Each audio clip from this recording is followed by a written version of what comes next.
Welcome back, MTG Joe here. Today we're going to look at our first look at how the Pioneer format is looking after Edge of Eternities. We're going to do the best decks, metagame breakdown, seeing what's working, what's not for Pioneer best of 3.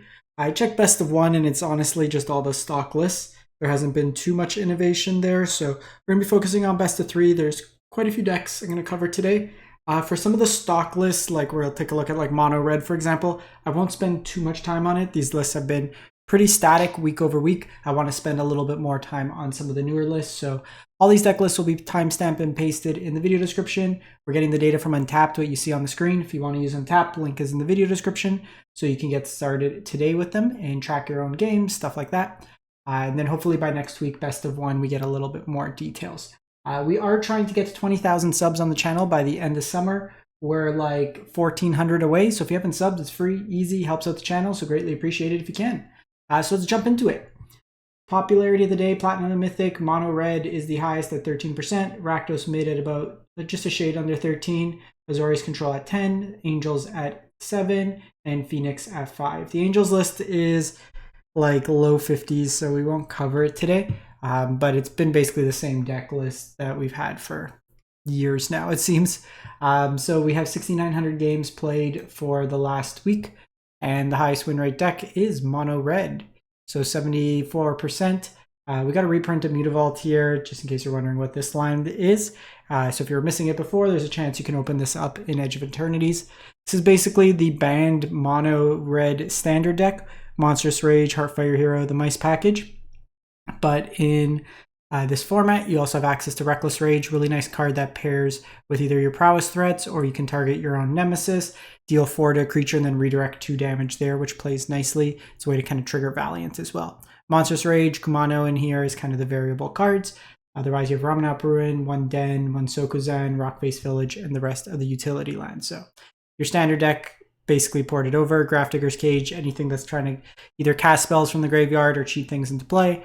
Red Cap Melee for the Mirror, Magebane for Phoenix, Lotus, anything like that. Against control styles decks or grindier decks, you have Urbrass Forge, and then Witchstalker Frenzy for Shieldred and Friends. We then have Rakdos Midrange, 70%. So this one here, we have kind of the demon package. So we have Unholy Annex with Blade of Oni that works as another demon. You have the notably no, oh no, we do have Mutavault. These arts are going to trip me out. Like it looks like a basic, like I wish they would just put the name at the top here from like a visual perspective. But you have some Shieldreds in here, Fable, kind of your Rakdos good stuff, bunch of removal, hand hate, 6 pieces of discard, just kill everything, eventually stick an Unholy Annex, draw out your opponent, and then Slasher is a sticky threat that can push through damage. Coming on, we have like Duresses for hand hate, Torch Towers, cheap removal, Go for the Throat, more just removal in here, Graveyard Hate with Hearse, Brotherhood's End is a sweeper, along with Deadly Cover-Up, Go Blank for hand hate and exile. Hidetsuku is good against like Cat Oven, Low to the Ground decks, could be good against Mono Red, Call Against Command, kind of 2-for-1 value chain, and then Invoke Despair is really good in the mid-range mirrors. We then have Gruul Bushwacker, 70%. So this is kind of a cool, want to cast 2 away, but without Cori. So you have Surge, which is kind of flurry at home. If it's a second spell you cast, you get to cast it for its Surge cost instead. So you get a reduction in terms of cost, 2 mana instead of 3. And when it enters, your creatures get +1/+0 and haste till end of turn. So you can plot away Cutting Coyote and Aloe Alchemist. Both are cards that give you an immediate value from plotting them. So you don't kind of lose out on the mana, but then they're free, so they kind of double spells them. Burning Tree Emissary is another way to kind of get that off there. Heartfire is hero in here because you have a bunch of ways to target it. You have Kumanos, the Mist Breath Elder, 1 mana 2/2, and then you can return another creature you control to its hand. If you do, you put a 1/1 counter, otherwise you return the Mistbind. So this is something you could just keep bringing back a creature to hand and get that value there. Monstrous Rages, Swift Spears, you got Play of Fire as removal, and then Stingerbacker Terror. Something you could plot for later, and then it gets a nice cost reduction when your creatures, like you'll pretty much be hellbent with this deck because you're trying to play cards as fast as possible, so it could just be a very large body on the backside. Again, Magebane Lizard, like we mentioned, for Phoenix predominantly, Destructive Revelry, Artifact Enchantment Hate, Graveyard Hate against heavy targeted removal decks like Rakdos. You have Shaper Sanctuary, draws you cards, Rending Volley, blue and red things, and then blue and white things. Red Cap Melee is for the red things, like mono red. Izzet Phoenix Cori. So you have Cori, you have Phoenix together. You draw a bunch of cards, loot through your deck. So you're naturally trying to play 2 spells per turn in this deck. So it triggers Cori. And then by triggering, you get Phoenix back from the graveyard. You have Artist Talent that lets you loot every time you cast a non-creature spell, which puts Phoenix into the yard, which gets you draw triggers for Prophecy Edict. So it all is kind of an engine there in terms of doing the stuff. Just a lot of cantrips, 12 cantrips. You have bounce and some removal. Treasure Cruise also refills your hand for as little as 1 mana. Sideboard, you have a null, common against like Rest in Peace, all the artifact graveyard hate pieces, anything like that. More bounce with Flood Maw, Spell Pierces, Cheap Disruption, a Braid removal that also can deal with a lot of common artifact hate pieces. Negate for cheap counters, you have Unlicensed Hearse for graveyard hate. Anger as a sweeper along with Brotherhood's End. You have Ashiok in here, any deck that's looking to tutor a lot. Search through their deck, it shuts that off. And then it's also just another way to exile graveyards. And then Borrower is a threat that can bounce hate pieces, but also plays around common graveyard.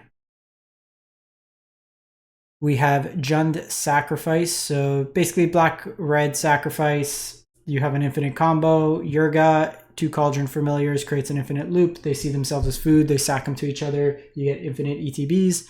You have obviously the Cat Oven shenanigans that you ping your opponent to death with Mayhem Devil.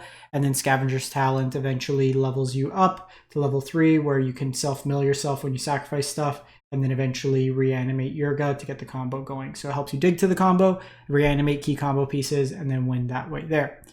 Against Control and slower decks, you have Omnixus, go blank for hand hate, as well as graveyard hate. Heritage Reclamation deals with artifacts, enchantments, and graveyard, so just a flexible all-around card. Dampening Sphere for Phoenix, mono green if you run into it, anything playing a bunch of cards in that respect. A Braid as a kind of flexible removal, Torch, Thoughtseize for hand hate against Control or the mid-range matchups, Claim for the aggressive decks. We have Izzet Creativity, so you'll see 5 color, that's because of your threats. Basically with this deck here, you're trying to make artifacts or tokens, so things with like Fable the Mirror Breaker, you have Prismari Command that can make a token, Sokuzan makes tokens, your Mirrex makes tokens. So these are all ways that you get kind of value there. I apologize for my dog, she is protecting, someone's at the door. But with this deck here, you'd Creativity into one of these large threats, and then you just kind of get value. So just cheat into play like a 6-7, or it's like a 7 or 8 drop, take over the game that way there. You're otherwise just like a Izzet control deck. I also like Mistrise Village to make this uncounterable. Portal to Phyrexia can also be cheated in, thanks to Indomitable Creativity. It does artifacts or creatures. Leyline for any of the heavy discard decks. Narset for Phoenix is very strong. Aether Gust for green and red decks. Enable to Scream is a way to deal with bigger creatures, Shield Druid, stuff like that. You have Red Cap Melee as a way to deal with like the red decks. Invasive Surgery, it's just a way to counter sorcery spells, I guess sweepers, anything of that nature. Not too sure what you're hitting with this. It's not like there's like Show and Tell, for example. Dispel, cheap counter, and Chandra's Defeat for the red decks. We have Auras. So this is Bant Auras. So you have both Saiba Cryptomancer as well as Gladecover Scout, both of which have hexproof, making it very difficult for your opponent to target. Light Paws doesn't have hexproof, but is a key engine of the deck where it can tutor you up any of these kind of one-ofs. Sheltered by Ghosts is a very powerful one that you can then find other stuff. All That Glitters, stuff like that. You have then just like situational stuff. A Strong One's Kai's Ghost form, so if they kill it, it comes back. But Ethereal Armor scales your creatures along with All That Glitters. Audacity for Trample. Aqueous Form for Unblockable. You have Card Advantage and Curious Obsession and Staggering Insight.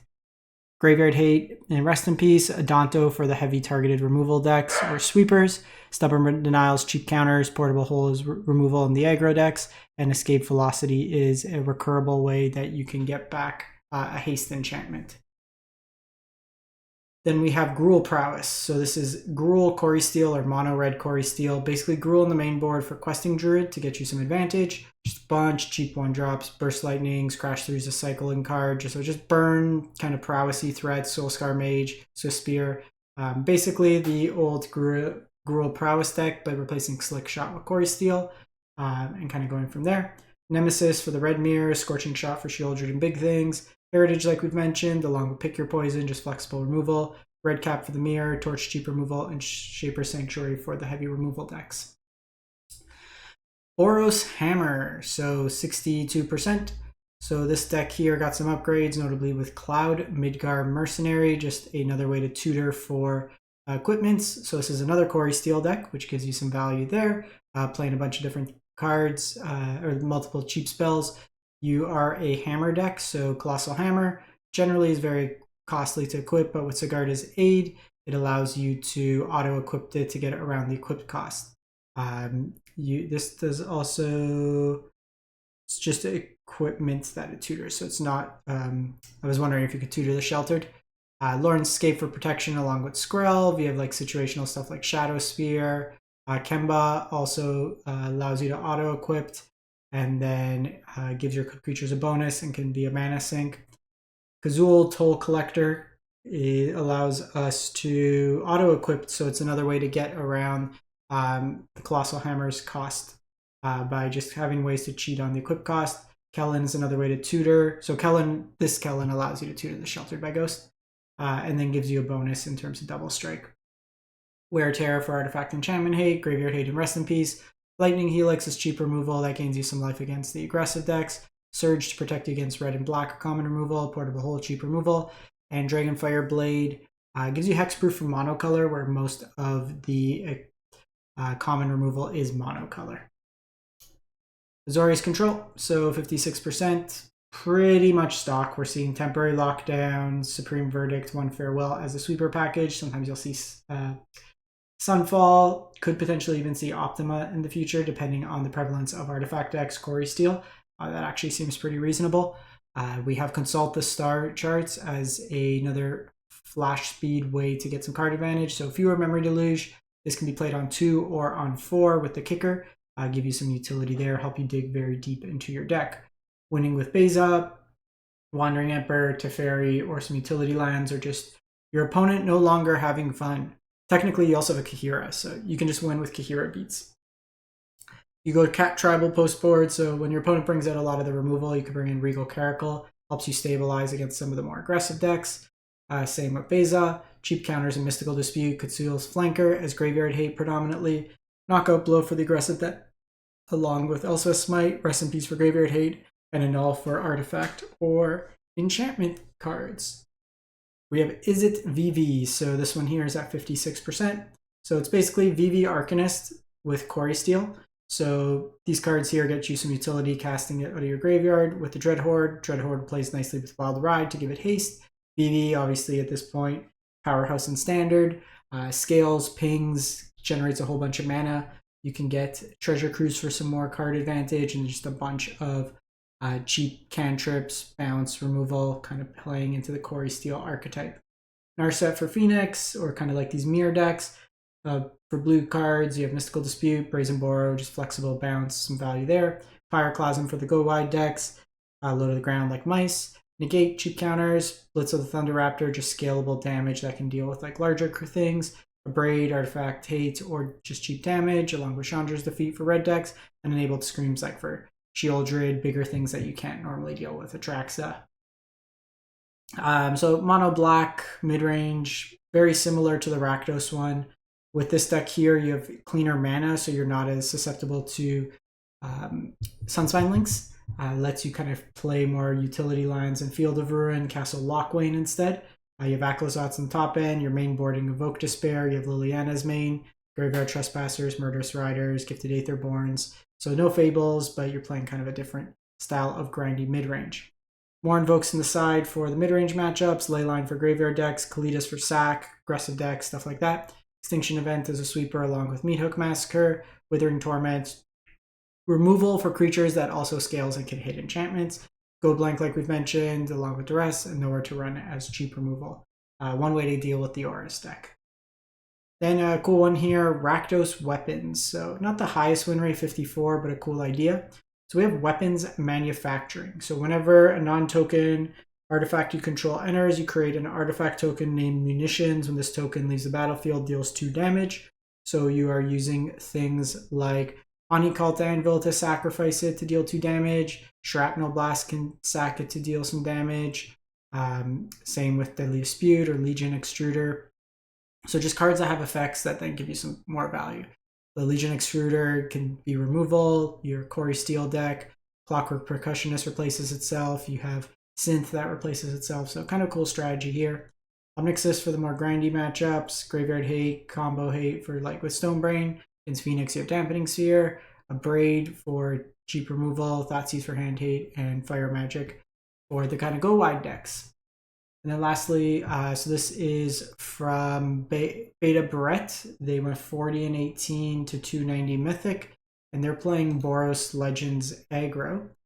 So Mox Amber, to kind of get ahead, you have 1-drop Legends in Basri, Kynthian, Skrelv, and Zach Fair. So it allows you to multi-spell earlier. You have Inti that lets you kind of loot through the duplicate copies of your deck, give you some power. Thalia for tax. You have Lumen Class Frigate, one of the new spaceships. So you can station for 2, and then it's an anthem for your team, and then eventually station for 12, and you get Flying Lifelink 3/5. For the most part, it's like really good for the first mode, really good value, 2 mana, and then like late game, it's kind of virtual haste in a way if you think about it, because this deck doesn't really have a lot of haste creatures, so you could just station and get an evasive kind of body. Adeline in here kind of goes wide, along with an input call on your top end. So you could potentially turn to either these threats with the Mox Amber and a 1-drop, which provides a lot of utility there. More copies of Aganjo and Sokazan as kind of spell lands because of all the legends in the deck. Ember Cleave against decks that are gumming up the board, sack, stuff like that. Believe in the Cleave. Leyline for the graveyard decks. Hazard for like Rakdos, heavy removal decks. Wear Tear, Artifact, Enchantment Hate. For the red matchups, you have Sheltered by Ghosts and Lightning Helix. Just in kind of these creature millers, just to scale up, you have the Lumen class, just more copies. Boros Charm could be indestructible, could be double strike, can be some burn, and then portable hole. Boros Charm seems a little odd here. Curious to see what they board in Boros Charm for. So like say against here, this looks like sack they brought in that. Okay, so just in matchups like Control where these sheltered main don't make much sense, they bring in Boros Charm just for like the indestructible against sweepers. So that makes kind of some sense there. So that's it for the week. Let me know what you've been playing Pioneer, what you think of the format after the rotation, reset, new set, and we'll catch you next time. Thanks for watching.